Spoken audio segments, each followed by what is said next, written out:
Hey guys, Diesel coming at you from Acadia Buick GMC. Hey, got a feature that I want to go over with you on the Yukons. It's actually available on the Yukons, the Acadias, and the Sierra Denali's.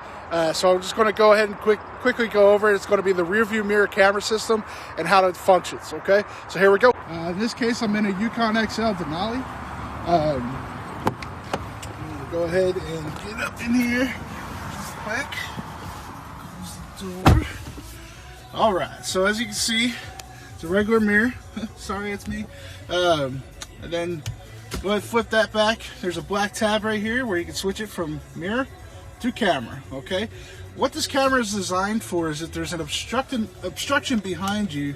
Like you can already see the headrests and everything are all in the way back there. Okay, then you got kids' heads, you've got big heads like me in the way, you've got boxes that could be in the way. So this allows for an unobstructed, wider view behind you. Okay, this button right here goes through your menu options. So if I push that button, you can see over here the levels that you're selecting, and over here is the options. Okay, so right now I'm on the brightness mode, so I can make it brighter or more dim, so you can barely see that. And then if I push this button again, I can zoom in on what's going on behind me, zoom out, watch the people dancing behind me, and then I can move it up and down.